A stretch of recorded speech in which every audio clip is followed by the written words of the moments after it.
आपका कभी आमना सामना हुआ है किसी कर्ण पिशाचनी से? जब तक आप उसे किसी कार्य में नहीं लगाओगे वो आपके कंधे पे बैठ के फुसफुसाती रहेगी। हमने इनके दर्शन जरूर करे थे, तो पूरा रक्त में सना रहता था, मतलब उसे देख के भी हम भी कई बार कहते थे इतना भयंकर महाराज जी कहाँ लेके चलते रहते हो। कई लोग कहते हैं कि बागेश्वर धाम के पास कर्ण पिशाचनी ही है। जहाँ हनुमान जी की सेवा होती है वहाँ पिशाच क्या करेगा, वहाँ वो हनुमान जी की सेवा करेगा। हाँ। वो कुछ और नहीं कर सकता। एक लड़का था 27-28 साल का, यूट्यूब पे साधना देखी और बैठ गया। रात्रि में 11 बजे के बाद सरसों के तेल का दिया लगाना, तो चीजें उसे दिखने लग गई। इतना परेशान हो गया कि साधना करते हुए अपना देह भी त्याग देते थे। मेहंदीपुर बालाजी के प्रसाद को अगर घर लाए तो प्रसाद में प्रेत आपके साथ घर आ जाएगा। पहले के समय में प्रसाद लाना मना ही था।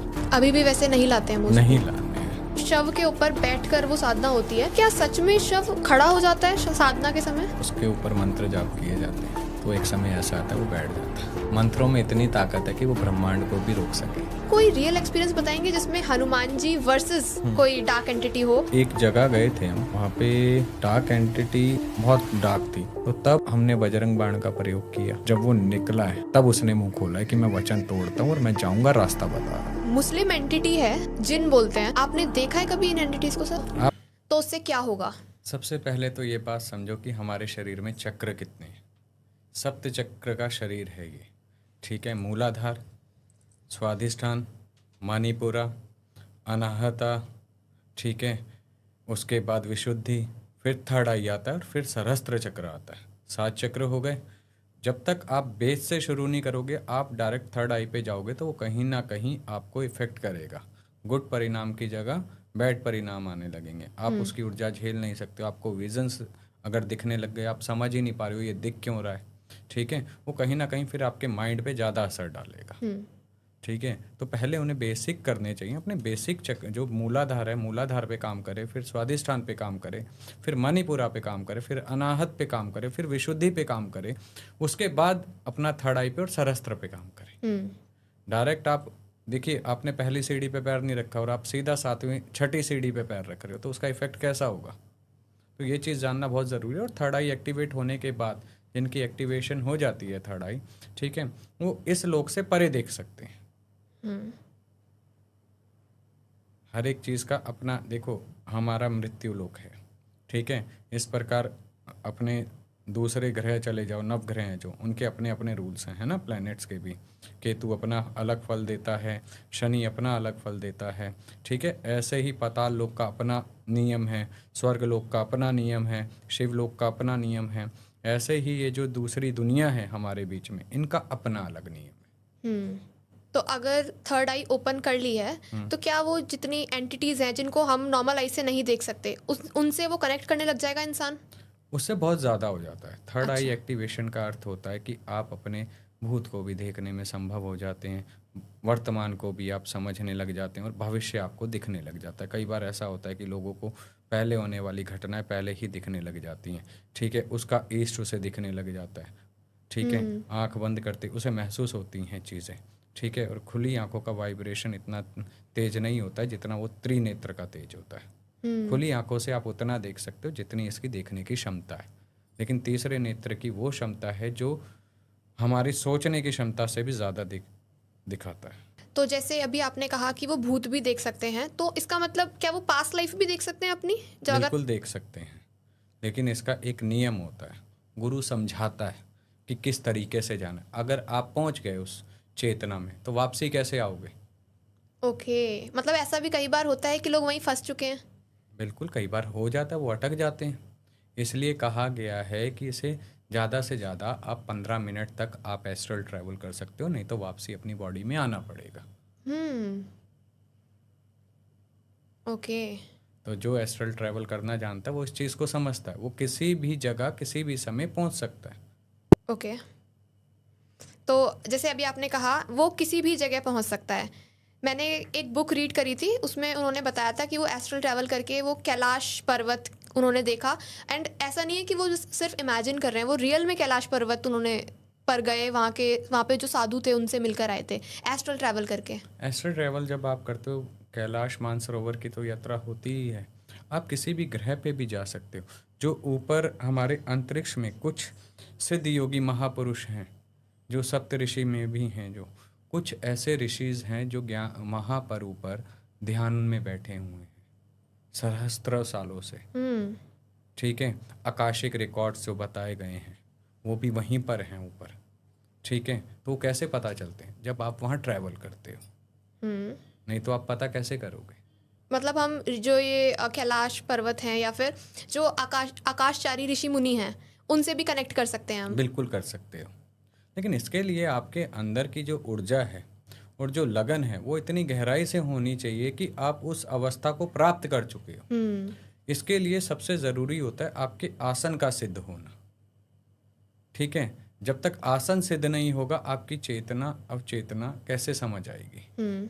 ठीक है ना, तो इसके लिए सबसे महत्वपूर्ण है आसन पे सिद्ध होना। आप एक आसन में बैठ गए तो आसन सिद्ध का मतलब ये नहीं है कि आपने मंत्र जाप करने हैं, आपने इतना जाप करना। आसन सिद्ध का अर्थ ये होता है कि आप मिनिमम 3 आवर्स बिना हिले हुए एक सिचुएशन में, एक पोजीशन में बैठे हुए हो आंख बंद करके, वो आसन सिद्ध कहलाता है। ठीक है, अब क्या होता है, लोग समझते हैं कि आसन सिद्ध हमने माला घुमाई तो होगा। नहीं, आसन सिद्ध है कि आपकी बॉडी और माइंड स्थिर हो गया एक अवस्था में। ठीक है, फिर जब आप एक अवस्था में स्थिर हो जाते हो तो तब आप कनेक्शन करते हो ऊपर वाले से, परम तत्व से। ठीक है ना, जब आप परम तत्व से कनेक्शन करते हो तो आपको अनुभव होने लगते हैं। अब यहाँ क्या होता है, हम आधा घंटा बैठे, या तो पैर सो गया या कहीं इचिंग होने लग गई, तो हमारा ध्यान जो कनेक्ट होना था वो डाइवर्ट हो गया। क्लियर हुआ आपको? जी जी सर, आपने बहुत अच्छे से एक्सप्लेन करा है। सर, यहाँ से मैं कॉन्वर्जेशन थोड़ा सा डाइवर्ट करना चाहती हूँ। आपने अपने पिछले पॉडकास्ट में कर्ण पिशाचिनी के बारे में बहुत इन्फॉर्मेशन दी है, मैंने आपके पॉडकास्ट देखे हैं। तो मैं इस टॉपिक पर तो नहीं जाना चाहूँगी कि कर्ण पिशाचिनी क्या होती है। सर, आपका कभी आमना सामना हुआ है किसी कर्ण पिशाचिनी से? देखिए, आमना सामना की तो बात नहीं है, बट हमारे साथ जो हमारे मित्र थे उनके पास थी ये चीज़। ठीक है ना, तो उसकी जो एनर्जी है ना वो अपने को समझ नहीं आती है। क्यों? कहीं ना कहीं उसका 24 घंटे कान में फुसफुसाते रहना। ठीक है, आप किसी चीज़ को कितना सुन लोगे, जब तक आप उसे किसी कार्य में नहीं लगाओगे वो आपके कंधे पे बैठ के फुसफुसाती रहेगी।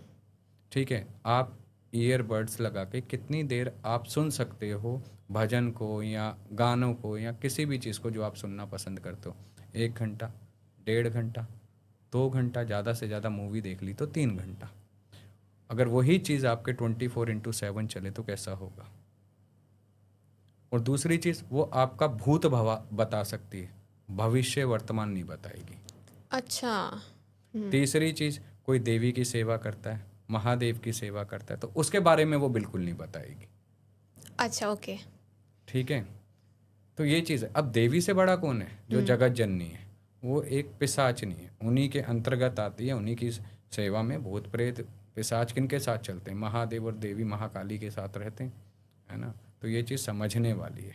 तो अगर कोई देवी का साधक है या महादेव का साधक है या ऊंची अवस्था के जो हमारे देव देवी हैं, नरसिंह देव हैं, ठीक है ना, त्रिदेव में से कोई भी ले लो आप, हनुमान जी ले लो, ये नहीं, ये दूर से ही उनके भक्तों से दूर रहती है। दूर रहती है, उनके बारे में ना कुछ बताएगी और उनसे दूर रहेगी।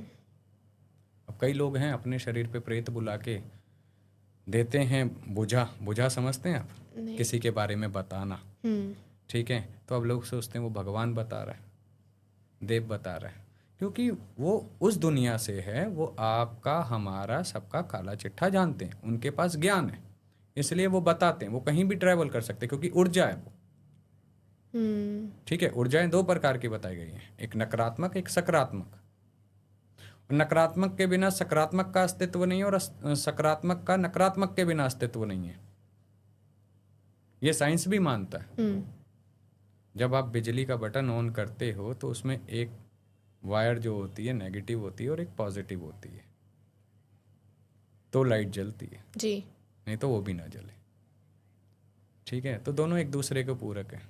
3 गुणों को अगर समझोगे आप, एक सतोगुण, एक रजोगुण, एक तमोगुण, यही बैलेंस करते हैं आधार। ठीक है, और ये तीनों गुण किस में आते हैं? रजोगुण आ गए, है ना, राजा महाराजा राजयोग जिसका लिखा हुआ है ना, जो करता है। तमोगुण जो तामसिक शक्तियों के साथ रहता है, उग्र शक्तियों के साथ रहता है, क्रोध जिसे ज़्यादा रहता हो, सतोगुण जो सात्विक तरीके से चलता है। तो ये तो आधार ही है ना चलाने में। असुर शक्ति तमोगुण में थी। जी। अगर असुरों का अस्तित्व नहीं होता, ठीक है, तो आज माताओं के इतने रूप कैसे निकल के आते। रक्त बीज को मारने के लिए देवी पार्वती को काली नहीं बनना पड़ता। जी। ठीक है, महिषासुर को मारने के लिए महिषासुर मर्दनी नहीं बनती। जी। तो हर एक चीज़ के पीछे कोई ना कोई कड़ी जुड़ी होती है। ठीक है, ये चैन है, ये सर्कल है, घूमता रहता है। अच्छा, अभी आपने जैसे कहा कि ये एंटिटीज़ किसी के अंदर आती हैं और वो प्रिटेंड करती हैं कि वो भगवान हैं, देवी हैं। तो आपके पास कोई ऐसा केस है तो बताइए जब आपके सामने ये हुआ हो। हाँ बिल्कुल हुआ है। इसमें अधिकतर छलावा भी काम करते हैं। ठीक है, प्रेत भी काम करते हैं। अब किसी ने एक मुसलमानी प्रेत चलाया हुआ था। ठीक है, अब मुसलमानी प्रेत जो चला हुआ था, ठीक है, वो लड़की पे आके गलत कार्य करना होता है, परेशान करना, है ना, ये सब चीज़ें होती हैं। अब जिस पे बीतती है वो जानता। अब सामने वाला तो कह देता है ये क्या चल रहा है। भगवान ना करे किसी के घर में किसी की बहन बेटी के साथ या किसी भाई के साथ, पुत्र के साथ ये घटनाएं घटे, लेकिन जिसके घर में ये चीज़ें जाती हैं या बिगाड़ती हैं तो पता चलता है कि क्या होता है। फिर उसमें क्या है, अगर आपको इन चीज़ों से सुरक्षित रहना है तो वाराह अवतार हैं जो विष्णु भगवान का, उनकी सेवा करनी चाहिए। ओके। हाँ, वाराह अवतार से मुसलमानी तंत्र बिल्कुल दूर रहता है। ओके। हाँ, इसका कोई पर्टिकुलर रीज़न है? बिल्कुल है। वाराह को वो अच्छा नहीं समझते हैं, वाराह उनके में नापाक है। This is the reason. अभी जैसे हमने इन एंटिटीज़ की बात करी है, आपने कभी कर्ण पिशाचिनी को देखा है कि वो दिखती कैसे है, उसकी अपीयरेंस कैसी है? देखो, हर एक चीज़ ना ये जो होती हैं, इनका असली मूल रूप देखोगे तो बहुत भयावह है, लेकिन अगर कई बार ये दर्शन में दिख जाएं तो बहुत सुंदर भी हैं। अच्छा। हाँ, 2 रूप होते हैं। वो बदलने में सक्षम होते हैं। अब वहीं डाकनी आप का अगर मैं बताऊं तो डाकनी के जो बाल हैं ना, ठीक है ना, वो पैरों से नीचे हैं और दिगंबर स्वरूपा है। ठीक है, और देवी को बहुत प्रिय है। अच्छा। हाँ, डाकनी, शाकनी, हाकनी, इनकी हर एक का ना अपना जोन है, हर एक की अपनी ताकत है। ठीक है, अगर आपकी भाषा में समझाऊं तो नॉर्मल इंसान की भाषा में कोई वर्कर होता है, कोई सीनियर मैनेजर होता है, कोई डायरेक्टर होता है। तो इसी प्रकार भूत प्रेत पिशाच डाकनी शाकनी क्षेत्रपाल, इनके अपने अपने ओहदे हैं, अपनी अपनी ताकत है। किसी को थोड़ा दिया गया है, किसी को ज़्यादा दिया गया, कहीं किसी को बहुत ज़्यादा दिया गया। और साधक एक ऐसा है जो इन सब को अपने साथ लेके चलता है। हाँ, तो अभी जैसे आपने इन एंटिटीज़ की बात करी है, आप डाकिनी और हाकिनी के बारे में बताएंगे कि ये क्या होती हैं और इनका क्या काम होता है? जैसे आपने बताया इनको एक पर्टिकुलर काम सौंपा जाता है। डाकनी देखिए माँ के अंश से निकला हुआ ही एक उनका स्वरूप है। उन्हीं के साथ रहने वाली उनकी सहचारनियाँ कह लो, ठीक है, उनकी सेविका कह लो। ठीक है, डाकनी वो शक्ति है। ठीक है, और हमारे तंत्र शास्त्र के अनुसार हमारे लिए वो पूजनीय है। ठीक है, उसमें इतनी क्षमता होती है कि वो ब्रह्मांड की ऊर्जा को भी इधर उधर कर दे भगवती के आशीर्वाद से। ओके। हाँ, वो किसी भी चीज़ को करने में समर्थवान है, चाहे वो ब्रह्मांड में हो या वो मृत्यु लोक पे हो, वो इतनी ताकतवर होती हैं। ओके। एंड हाकिनी? हाकनी उसी के साथ रह चलती हैं। ये तीनों एक साथ चलती हैं। ठीक है ना। और ये इसके बाद योगनियाँ आ जाती हैं आपकी। 64 योगनियाँ बताई गई हैं और हर योगनी अपना अपना, जैसे किसी को पैसा चाहिए, किसी को अट्रैक्शन चाहिए, हर योगनी का अपना दायित्व है। और योगनियाँ माँ की एक सहचारनी सहेलियाँ बताई गई हैं। ठीक है, ये माँ के साथ चलती हैं। इनमें 2 मुख्य होती हैं, अज्ञा और विज्ञा। हाँ, ये योगनियाँ हो गई। अब इसी के साथ साथ तंत्र का छोटा सा थोड़ा सा ज्ञान दे देता हूँ, क्योंकि डीप जाना मना होता है तंत्र के बीच में, क्योंकि शिव ने स्वयं बताया गया है हमारे तंत्र शास्त्र में कि इसे को पात्र को दें, पात्र को मत दें। पात्र को जो ये ज्ञान देता है, इसकी गहराई समझाता है, वो इसका फल जरूर भोगता है। एक जनरल नॉलेज के लिए बेसिक नॉलेज होनी चाहिए, लेकिन इसके डीप का ज्ञान नहीं देना चाहिए। तो इसी में ये 52 वीर आ जाते हैं, ठीक है, जो माँ के आगे चलते हैं, माँ की सेवा करते हैं। हर एक माँ का अपना एक वीर होता है, ठीक है। नरसिंह देव का नारसिंह वीर है, ठीक है। काली माँ का कलवा वीर है, ठीक है। हरिया वीर है, ठीक है। तो ऐसे ये वीर होते हैं। ओके। मसान का मसानिया वीर है, ठीक है। कालिया मसान वीर है।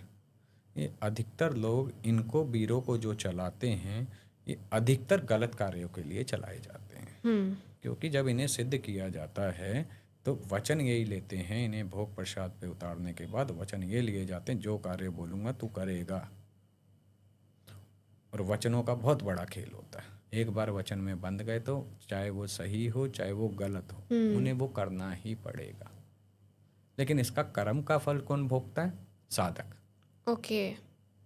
आज मैंने कोई चीज़ सिद्ध कर रखी है या मेरे साथ कोई आशीर्वाद है, मैं उसे सही में चलाऊंगा या गलत में चलाऊंगा। चला तो मैं रहा हूँ, बुद्धि मेरी काम कर रही है। उसे वचन में लेके अगर मैं ज़बरदस्ती कुछ उससे गलत करवा रहा हूँ और वो कर रहा है, तो वो अपना रास्ता ढूंढेगा भी आपसे निकलने का, ठीक है, और आपको फंसाएगा भी कहीं। ओके। कहाँ फंसाएगा? अब कोई उससे बड़ी एंटिटी लेके बैठा है, वो उसके वहाँ फंसा देगा। आप गलती से उधर की तरफ चलाओगे, वो उसे बांध के फ्री कर देगा। ओके। तो वो वहाँ से मुक्त हो गया ना, क्योंकि ये एंटिटियाँ भी नहीं चाहती गलत में चलें। इन एंटिटीज़ को सिद्ध वैसे पैसों के लिए करते हैं लोग, फेम के लिए करते हैं? ये ना एक नशा होता है, हमारी लाइन में इसे नशा कहते हैं। हर एक को एक ऊर्जा चाहिए अपने साथ, ठीक है। हमारे में पैसा नशा नहीं होता है, हमारे में नशा होता है ऊर्जा किसके पास कितनी है, ठीक है, कितने पॉजिटिव हैं कितने नेगेटिव हैं। यहाँ शक्ति प्रदर्शन लोग ज़्यादा करते हैं, ठीक है, और शक्ति प्रदर्शन नहीं करना चाहिए, सेवा करनी चाहिए जी, ठीक है। आपके पास आई, आपने सेवा करी, आपने सिद्ध किया, आपने अपने कर्म से सिद्ध किया, लेकिन अब उसे सही जगह पे लगाना सीखना चाहिए। और सही जगह ही लगाना चाहिए। सही जगह ही लगाना चाहिए। और लगाना क्यों? देखो, एक समय ऐसा आता है हमारा शरीर भी छूट जाता है, एंटिटियाँ भी मुक्त हो जाती हैं, ठीक है ना। तो फिर बांध के क्यों रखना? अपने मोक्ष के लिए बढ़े, और तंत्र का मार्ग मोक्ष का बताया गया है। एंड गोल। हाँ, तो मोक्ष का रास्ता पकड़ो, धीरे धीरे सब चीज़ें छूट जाती हैं। आज आप साकार मूर्ति की पूजा कर रहे हो, जब आप धीरे धीरे आपका लेवल अप होगा, आप निराकार की तरफ बढ़ जाओगे, निराकार से एकांत में चले जाओगे, एकांत से कंदरा में विराजमान करो, फिर संसार आपको सिर्फ देवी में लगेगा। और जब देवी में लगता है तो कुछ चाहिए क्या? जी बिल्कुल। अच्छा, जैसे अभी हमने इतनी सारी एंटिटीज़ की बात करी है, बागेश्वर धाम के जो धीरेन्द्र कृष्ण शास्त्री जी हैं, वो काफ़ी लोग बोलते हैं कि उनके पास कोई एक एंटिटी है, उन्होंने सिद्ध कर रखी है, वो उनको बताती है। आपकी राय जानना चाहती हूँ। आपको क्या लगता है क्या एंटिटी है? फिर मैं आपको जवाब दूंगा इसका। मुझे तो लगता है उनके ऊपर हनुमान जी की कृपा है, एंड वो बताते हैं। हाँ जी।